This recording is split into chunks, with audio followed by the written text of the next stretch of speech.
Hey there guys, Spazzy Dragon here, aka Syndromes, and welcome to this little video. The year is 2020, and Pathfinder remains one of my most favorite and most played characters in Apex Legends, closely followed by the likes of Octane and Mirage.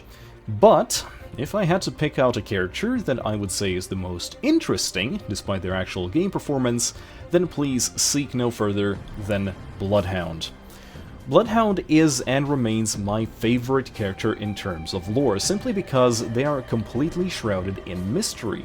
And mystery, as it often does, invites speculation, guesses, and the construction of Head Canon. And this video is about my thoughts on the character, some speculation, and also a guess as to why the character was described as non-binary in the first place. The inspiration of this video I will completely credit to The Gaming Merchant, whose video regarding Bloodhound and his Raven Arthur you can find in the video description, and it is his talk about the possible origins of Bloodhound and his talk about the society of hunters that Bloodhound might come from that forms the crucial cornerstone to what I'm about to talk about.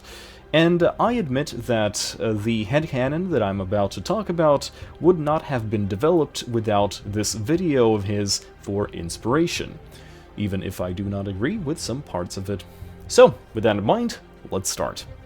I'm not going to cover the basics of Bloodhound's description, as simply there's not really much to talk about apart from what is written in his lore Wikipedia page, especially if I'm about to start quoting Wikipedia a lot.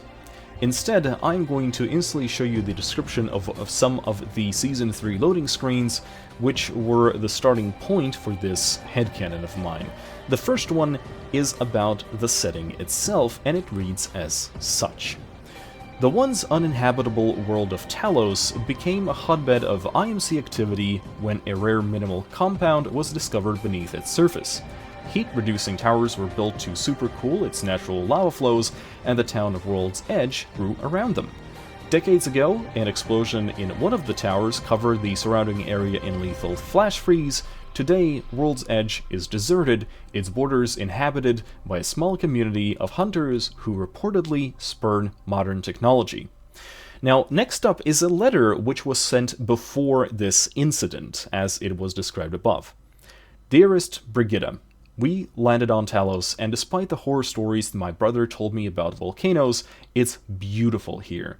The cooling system helps you forget there's molten lava outside your front door, and outside my office are amazing geysers. I can't wait for you to see them in person. You, or a young one. This is a new beginning for us, Brigitte, I promise. Love, Johan. P.S. Yes, the rumors are true. My brother has given up electricity. I know. But it's only for a few weeks and until the house is ready, and I want to respect Arthur's wishes. I love you, and I can't wait to start our life together. Now, this is a letter involving a man named Johan, who has joined his brother Arthur in his home until Johan's own house is finished. It seems as though Briganda was at the time with child, however it seems that Johan does not know if she will arrive to Talos before or after she has given birth. He refers to the fact that his brother has given up electricity, so the assumption that Johan's brother has embraced the ways of these hunters that we were already acquainted to is rather high, and that, in respect to Arthur's wishes, he will live under these circumstances for a few weeks until his own home is finished. It should be noted that being exposed to this sort of lifestyle for a few weeks can leave lasting impressions, and more on that later. Now, the thing to remember here, though, is that the incident described to destroy the town of World's Edge happened, quote, decades ago, meaning that if we assume that Johan survived being in his early 20s or so, and after seeking out or being saved by these hunters whose way of life he has already been introduced to by Arthur, then it means that if he was in fact Bloodhound, then Bloodhound would be in their 40s or 50s at this point. Keep that in mind, because at the time recording this video, I do not know how old the Apex games are year-wise. If they have existed in some state or another before King's Canyon and the Apex games that we are knowledgeable of, then this theory of mine will hold up. But if not, then no. But for now, with those facts out of the way, let's talk about headcanon. Bloodhound's voice lines, in general, both quips and his general speech, are very heavily centered around camaraderie. But the more I thought about it, the more I started to think that apart from the very specific moments where Bloodhound refers to the legends by name, they might actually be referring to someone else. Let's look at one. Quote, "It is a gift to be an Apex legend, but the true test is in the eyes of the Allfather. Each day brings me closer to honoring my fellow fighters who have put their lives ahead of my own. For them, I'm prepared to face every challenge, no matter what form the beast of the night chooses to take. As the prey stalks, the hunter hunts. Trust in nature, trust in yourself, that is the path to victory." This line in particular is the inspiration for my headcanon, as I will describe it to you in a moment. The way that Bloodhound talks about his fellow legends, especially about Mirage in another loading screen, makes me feel as though they view others with respect, but not necessarily with the reverence that Bloodhound uses in these lines. I think that the fighters that Bloodhound mentions in the example above actually refers to the hunters that Bloodhound is now a part of, that Arthur was a part of. So here comes my headcanon, including the reason why Bloodhound's identity is a mystery and why the character is presented as non-binary. Bloodhound, I think, is an entity, not an individual. An avatar used by the hunters to elevate, present, and then challenge their very best hunters. And lately, it seems as though one of these means is the participation in the Apex games. I don't know how they did this before that. The getup and suit you see used by Bloodhound has actually been worn by many, both men and women, until recently by John's brother Arthur, and now by John himself. Now, of course, if I was a slightly less inspired writer, I would pull a Batman origin story out of this and say it was Joan's and Brigida's child who survived and subsequently was raised by the Hunters and Arthur, and that they were non-binary, but I really think that it would be a slightly less interesting story. Now, let us talk about the whole technology thing, because Bloodhound is described by the game as a technological tracker, which, as you might expect, is somewhat counterintuitive given that their origin requires them to shun technology. But apart from the sonar that they use for peeking through walls, and of which I have to say I don't really have a satisfactory explanation for, instead I wanted to further my headcanon and explain what I think about the nature of the Hunter's abilities, to which teaching's technique and experience is only a part of.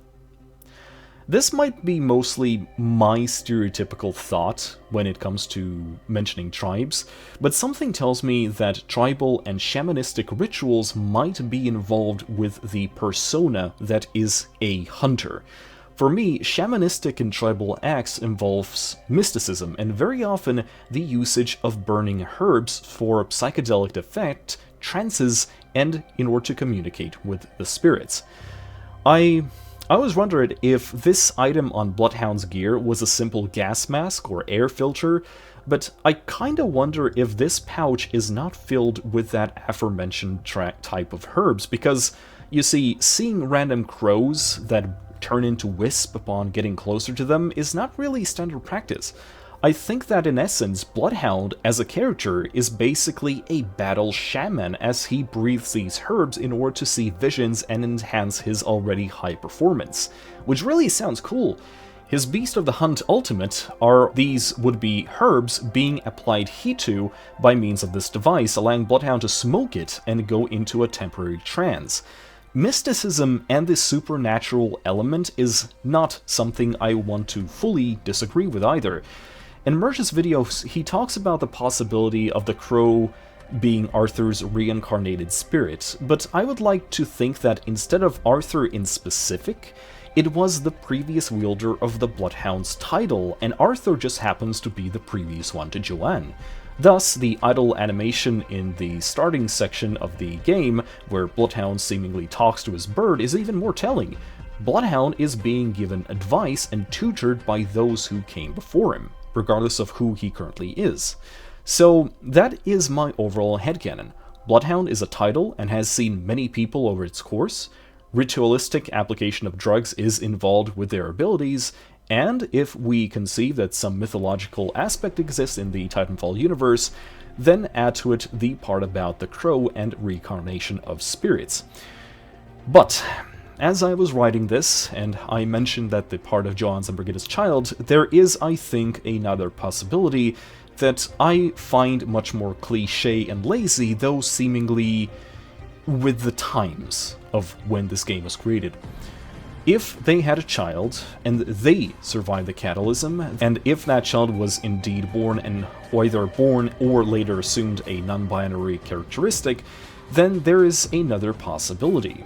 That Bloodhound is actually an exile from the Hunters because of their choosing to use technology, in a sort of your old ways are holding you back sort of way, which covers two important tropes for a modern world, which is sexual minorities and the struggle of youth against established norms.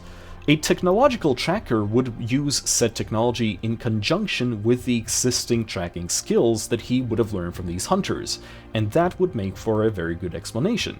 But, as I said, I have to acknowledge this as a possibility, even if I personally find this explanation much more interesting personally. Still, in comparison to mine, this one requires less assumptions, especially regarding the supernatural aspect of the lore. So, this is my thought on Bloodhound and why I think it's possibly the most interesting character in the game right now. If only they play better. This is Spazzy, aka Syndromes. Tell me what you think. Lie safe.